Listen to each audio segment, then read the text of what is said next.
Frères et sœurs, nous sommes à Macédonie. Bonjour, salutations à toutes les frères et sœurs dans le monde entier, que ce soit en Europe, que ce soit en Asie, que ce soit dans les îles de l'océan Indien, que ce soit en Asie, en Afrique là-bas. Et en fin de compte, nous allons partager sur le thème Jésus, l'invincible, l'immortel, en fin de compte. Et avant de commencer notre message, nous allons placer ce moment entre les mains du Seigneur Jésus-Christ. Père, dans le nom puissant de ton Fils Jésus-Christ, nous te bénissons, nous te glorifions, nous te magnifions, Papa. Merci pour l'œuvre de la croix, merci encore de disposer nos cœurs, merci de nous conduire par ton Saint-Esprit pour comprendre ta parole, pour la saisir, pour être édifié encore dans la vie de mon frère, de ma soeur, en Yahushua Mashiach, notre Seigneur Jésus-Christ. Amen. Frères et sœurs, nous avons vu qu'il y a Abraham, Moïse, Jacob, et Siva, Muhammad, et tous les grands hommes connus, tu es mort, ils sont morts, tu es mort. En fait, ils sont pas ressuscités, la mort, ils sont bloqués, ils sont bloqués au tombeau. Seul Jésus est mort et ressuscité. En fin de compte, Jésus dit dans Jean chapitre 11, verset 25, je suis la résurrection et la vie. Qui, en fin de compte, peut avoir ce rôle-là, à part que le Seigneur qui nous dit, je suis la résurrection et la vie. Ça veut dire que sur cette terre, il n'est pas mort, parce qu'il est mort à cause de nos péchés. Ça veut dire que nous avons été justifiés par la foi en Jésus-Christ à cause de sa mort, et que parce qu'il a payé le prix fort à la croix, il est mort, il est à cause de nos péchés, et il est ressuscité le troisième jour. Même la mort ne l'a pas pu l'arrêter dans le séjour des morts. En fin de compte, la mort, le séjour des morts, l'a rendu les clés qu'ils avaient. C'était des démons, en fin de compte. En fin de compte, ceux qui étaient des saints dans le sein d'Abraham, ils ont été pris, et Jésus a pris et parti avec eux dans le royaume de Dieu.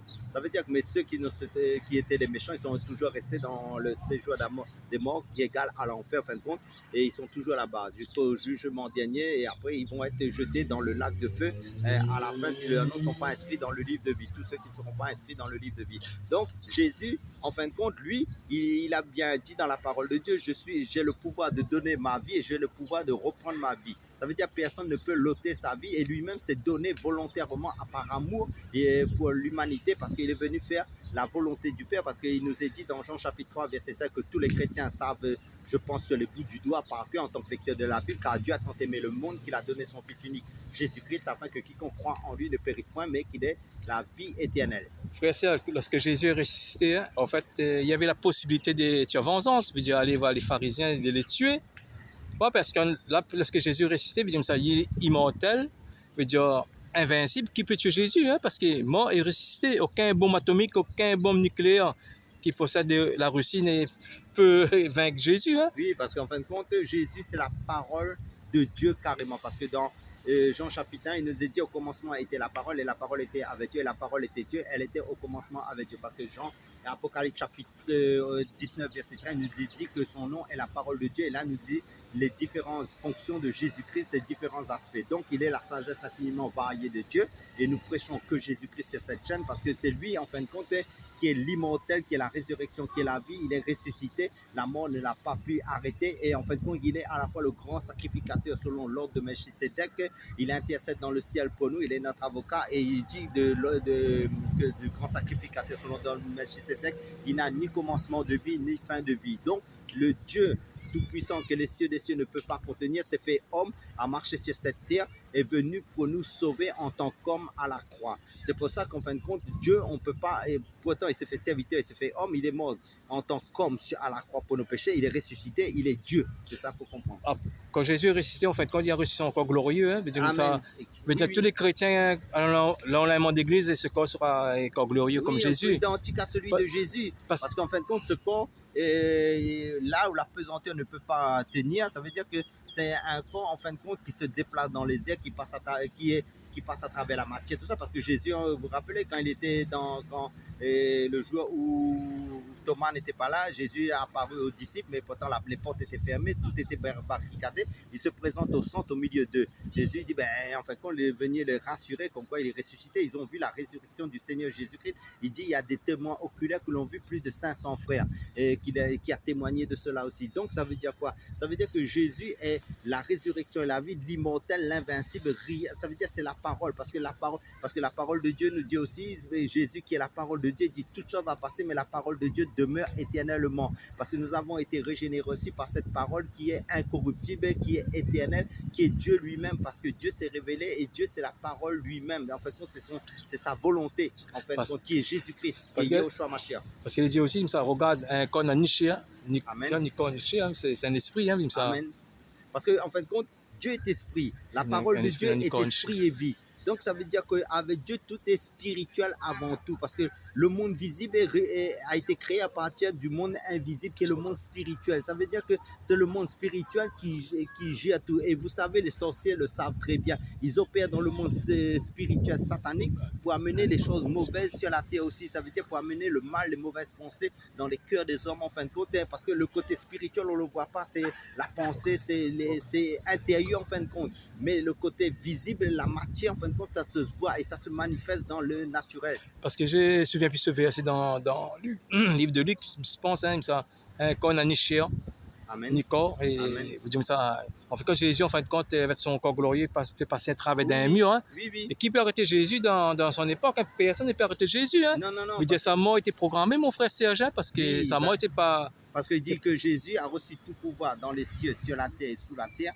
En fin de compte, et rien n'est l'autorité des autorités, c'est lui-même en fin de compte. Il a reçu tout pouvoir du Père, il a à la fois le Père aussi, mais en fin de compte, qui peut égaler, parce que Jésus, personne n'est comparable à Jésus, personne n'arrive à sa cheville, en fin de compte, à ses pieds. C'est pour ça qu'à un moment donné, quand Jean-Baptiste dit, quand il a dit, je ne suis pas digne de délier la courroie de ses chaussures, de ses souliers, en fin de compte. Mais donc, ça veut dire qu'en fin de compte, personne n'est digne de lui parce que c'est lui la sainteté, c'est lui le saint des saints, c'est lui en lui se trouve toute la sagesse, toute la connaissance de Dieu pour nous les humains. C'est dans Luc 24, je pense, pas 35, je me souviens plus, quand il dit qu'on a Nishia, c'est ce verset-là. En fait, quand on voit que dans Jean 2, verset 19, il dit détruis ces temples et en 3 jours je ressusciterai. Amen. Et c'est la version grecque comme ça, dans la version originale. Hein, c'est comme ça, je ressusciterai. C'est lui qui ressuscite lui-même. Hein, je donne ma vie, je reprends ma vie. Oui. Amen. Ça, mais on rencontre tous les chrétiens, ils ont l'esprit de Jésus qui peut nous vaincre. Hein, parce que tant que notre mission n'est pas terminée sur cette terre, aucun bombe atomique peut nous détruire parce que le Seigneur va nous signaler d'avance que quelque chose va arriver. Hein, même un avion qui va se cramer, si nous sommes en dedans, nous ne prendrons pas cet avion-là. Hein. Le Seigneur va nous dire d'avance parce que tant que notre mission n'est pas encore terminée, le Seigneur Jésus va nous garder. Parce que nous aussi, pareil, tant que notre mission n'est pas terminée, les chrétiens, nous sommes immortels, invincibles. Amen. Qui peut nous arrêter? Et même Jésus a dit, même si vous mourrez, vous allez ressusciter. Parce que le corps physique va dans la chair. Mais ce corps physique sera revêtu d'un corps glorieux, comme tu l'as dit, en fin de compte, qui passe à travers la matière, qui est, en fin de compte, se déplace dans les airs, tout ça là. Mais en fin de compte, le Seigneur nous dit, nous serons comme des anges dans le ciel. C'est ça qu'il faut comprendre. Nous sommes des esprits. C'est ça qu'il faut comprendre. Et Jésus est esprit. C'est pour ça que le Seigneur, quand il a dit, il recherche les vrais adorateurs. Le Père recherche des vrais adorateurs qu'il adore en esprit, en vérité. Dieu n'est pas adoré dans la chair. C'est ça qu'il faut comprendre. Dieu est adoré dans sa parole.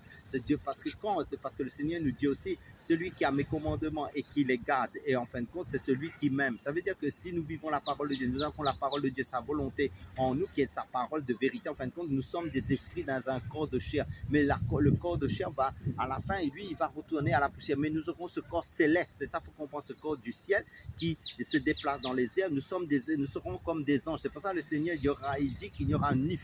Il n'y aura plus de mariage, il n'y aura plus de femmes, hommes là. Ça veut dire que nous serons comme des anges dans le ciel. Ça veut dire des anges, c'est des esprits. Parce qu'il dit, il fait de ses anges des vents et de ses serviteurs des flammes de feu. Ça veut dire que nous sommes des feux. C'est ça. C'est pour ça que Adam, quand il a été créé, c'était une boule de feu. Ça veut dire que l'onction, là, l'esprit de Dieu, c'est que le feu. C'est vrai que l'onction a plusieurs aspects. C'est comme un fleuve d'eau. Parce que Jésus dit comme ça, de vos seins couleront des fleuves de vie. Ça veut dire que c'est l'esprit de Dieu. Mais comment dire, l'esprit de Dieu, c'est un fleuve de feu aussi. C'est ça qu'il faut comprendre aussi. Ça veut dire qu'il y a plusieurs fonctions dans l'esprit. Parce que tu as dit comme ça dans Luc 24, verset 39, touche-moi et regarde un esprit dans les chaînes et os. Amen. Mais il y a tous les chrétiens que lorsqu'on va à l'enlèvement d'église, nous recevons tous. Nous avons un corps comme Jésus, un corps glorieux. Oui, mais ce corps-là, il peut manger aussi, si tu veux. Ça veut dire que spirituellement, c'est vrai que nous mangeons la parole de Dieu. Mais maintenant, et physiquement, comme rappelez-vous, quand Jésus est ressuscité, il est venu sur le bord de la plage, ils étaient en train de pêcher. Ils n'avaient rien pris quand ils étaient ressuscités. Mais maintenant, il dit, les enfants, avez-vous pris quelque chose? Il dit non, mais Jésus était sur le, comment dire, il était sur le bord de la plage. À un moment donné, il y avait du poisson grillé et il y avait un peu de miel en fin de compte. Il a pris le miel et il a pris le poisson dans Jean, je pense, chapitre 21. Et à un moment donné, il a mangé aussi. Vous savez, nous pouvons encore manger encore dans ce corps glorieux-là, si nous voulons. Hein. Mais maintenant, nous savons que le corps que nous aurons sera un corps immortel. Ça veut dire qu'il ne meurt plus. Donc, le manger, ça n'aura plus tellement d'importance pour nous, le manger sur le plan physique, je parle, parce que nous vivons que par là. Comment nous vivons à cause de cette vie éternelle que le Seigneur nous a donnée, parce que nous mangeons que le Seigneur, en fin de compte. Ça veut dire, c'est pour ça qu'il dit, l'homme ne vivra pas de pain seulement, mais de toute parole qui sort de la bouche de Dieu. Ça veut dire, c'est pour ça que Jésus, il dit, il est le pain venu, descendu du ciel. Et en fin de compte, c'est Jésus-Christ, en fin de compte. Nous mangeons Jésus-Christ chaque jour, ce qui est l'arbre de vie. Rappelez-vous, dans le jardin d'Éden, il y avait l'arbre de la connaissance du bien et du mal. Il y avait les autres arbres que Dieu permettrait à Adam de manger, mais l'arbre de vie, Dieu ne l'a pas permis à Adam de manger. Pourquoi? Parce que s'il avait mangé l'arbre de vie, et après avoir péché, il aurait vécu éternellement. Et Dieu l'a mis 2 chérubins protecteurs avec des épées flamboyantes pour pas que Adam touche cet arbre de vie, parce que s'il allait manger cet arbre de vie, il allait vivre il allait être immortel dans le péché. Mais maintenant, qu'est-ce qu'il a fait? Jésus, il est venu à la croix. Ça veut dire l'arbre de vie, qui est Jésus-Christ, parce que Jésus est la vie, car il est le chemin, la vérité et la vie. Il est monté à la croix, il a pris tous nos péchés sur lui, et il nous a donné, ça veut dire, lui-même. Ça veut dire qui est l'arbre de vie. Ça veut dire chaque jour, nous mangeons à l'arbre de vie. Ça veut dire quoi? Jésus a dit, la vie éternelle, c'est qu'ils te connaissent, toi le seul vrai Dieu, celui que tu as envoyé, Jésus. Ça veut dire quand nous lisons la parole de Dieu, quand nous vivons la parole de Dieu chaque jour et que nous restons en Jésus-Christ, chaque jour, ce qui est la Bible, en fin de compte, nous avons l'arbre de vie entre nos mains, qui est la grâce, qui est Jésus-Christ. Pour dire que personne ne peut arrêter Jésus, hein, parce qu'il m'avait dit tout à l'heure que impossible. Parce que nous avont vu que la Russie possède le bombe atomique le plus puissant, hein, ils pensent. Oui, amen. Mais ça, tous les bombes atomiques puissants que les pays qu'ils ont, Amen. Ils ne peuvent pas arrêter Jésus. Il est impossible parce que Jésus est immortel. Amen. Jésus est invincible. Qui peut arrêter Jésus? Amen. Il est impossible. Amen. Il est impossible d'arrêter Jésus. Poisson, on masse Jésus. Poisson, il faut faire suivre Jésus, qui est notre prophète. Hein? Poisson, on suit Jésus. Amen. Et ce qu'il faut comprendre aussi, l'erreur que Satan a fait, mais il a compris après. L'erreur, c'est qu'il ne fallait pas que Jésus aille à la croix. C'est pour ça qu'à un moment donné, quand il est monté à la croix, Satan a parlé à travers les personnes qui étaient, c'était les hommes en bas en fin de compte, mais Satan parlait, il a dit, si tu es le fils de Dieu, ben, sauve-toi toi-même, descends de la croix. Parce que pourquoi? Parce que en mourant à la croix, Jésus s'est multiplié. C'est pour ça que nous sommes les fruits de Jésus. Les fruits de Jésus, ça c'est quoi? C'est-à-dire, Jésus dit, si le grain de blé ne tourmentait, qui est lui-même, Dieu est un en fin de compte. Mais en mourant à la croix, en fin de compte, la semence est tombée en terre dans nos cœurs. Ça veut dire que la vie qui est en Jésus-Christ, ça veut dire que nous sommes les fils et les filles de Jésus, du Père en fin de compte, parce que Jésus c'est le Père, mais maintenant en mourant à la croix pour nos péchés, en fin de compte, il nous a transmis sa vie par la foi en lui que le Père nous a donné cette foi. Donc, nous sommes les fruits, les prémices, il appelle ça, les prémices de Christ. Le fin de mot, frère Serge? Le fin mot de l'histoire, en fin de compte, comme Jésus est immortel, nous, en tant que chrétiens, si nous gardons le Saint-Esprit, si nous ne l'attristons pas, et si nous ne l'éteignons pas, nous sommes des immortels aussi. Personne ne peut nous détruire. Et l'ennemi connaît cela. Mais maintenant, il va faire tout pour que tu sors de la foi